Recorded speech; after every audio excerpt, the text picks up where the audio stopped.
ఇప్పుడు ఉంది కదా దానికి ఎంతవరకు ఇంత ఉండే చూడు వరకు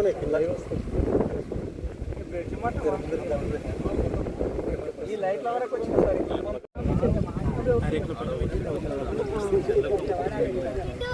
వీళ్ళకు ఇల్లు రాదని కొత్తది ఇప్పుడు పెట్టేసేసి మళ్ళీ స్పెషల్గా నేను ఇస్తాను వేరే దాంట్లోకి ఒకటి ఇల్లు వచ్చేసి మీరు జనరల్గా మీరు ఏం చేస్తే మీ ప్రాసెస్ మీరు చేయండి. నేను కూడా ఇంకో 5 లక్షలు ఇల్లు ఇచ్చేసేస్తాను, ఇద్దరు పిల్లలు ఇచ్చేస్తాను. ఉన్నారా వాళ్ళు ఉన్నారు అవన్నీ సామాన్ జరుపుకుంటున్నారు. చెప్పండి ఇప్పుడు 5 లక్షలు ఇచ్చేసేమని రేపు స్టార్ట్ చేసుకోమని వాళ్ళ ప్లేస్ ఇక్కడ అంటే ఊరు బయట పోయి కట్టుకోమని మళ్ళీ ఇక్కడ కట్టుకోవద్దని ఈడ కట్టుకుంటే లేదు మనం చేయలేము. ఈడ కట్టుకుంటే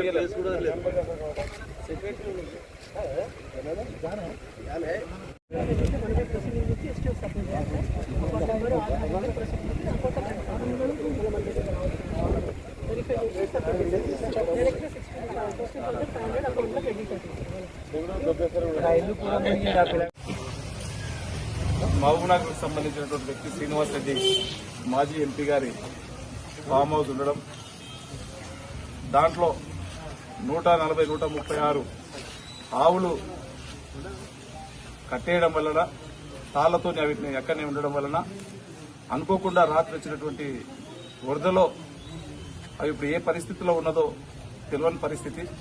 దాన్ని తెలుసుకోవడానికే ఈరోజు ఫైర్ సిబ్బందిని కానివ్వండి, హైదరాబాద్కి వెళ్ళి ఎస్డీఆర్ఎఫ్ వాళ్ళని కానీ మా పోలీసు బృందము రెవెన్యూ బృందం అందరూ కూడా వచ్చి ఉదయం 8 గంటల నుంచి వీలైనంత వరకు పశువులన్నింటినీ కాపాడాలనే ఒక మంచి ఉద్దేశంతో ప్రయత్నం చేస్తూ ఉన్నారు. ప్రజలు కూడా సహకరించి అందరూ కూడా ప్రయత్నం చేస్తూ ఉన్నారు.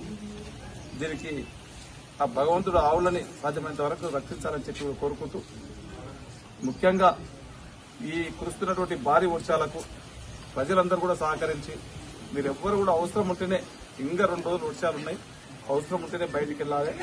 అవసరం లేనిది మీరు బయటికి వెళ్ళి అనవసరంగా వేరే సమస్యలు కొని తెచ్చుకోవద్దు. ఈరోజు చూస్తూ ఉన్నాం, ఇక్కడ చూసిన పెద్ద మనుషులను అడిగినా కానీ ఈరోజు వీరిశెట్టిపల్లి పోయినాం ఉదయం. మాకు 70-80 సంవత్సరాల నుంచి ఇంత పెద్ద భారీ వర్షాలు ఎప్పుడు కూడా మేము చూడలేము. మా ఫాదర్స్ కూడా చెప్పినటువంటి సంగతి కూడా లేదు, అంత వర్షాలు వచ్చినాయి. ఇప్పుడు ఈడ చూస్తుంటే కూడా మొత్తం టెంపుల్ మునిగిపోవడము, ఇంత గ్రామం హైట్లో ఉన్నా కానీ చాలా మటుకు ఇళ్లలోకి రావడం జరిగింది. ఇదంతా కూడా దురదృష్టకరం. దీన్ని అందరం కూడా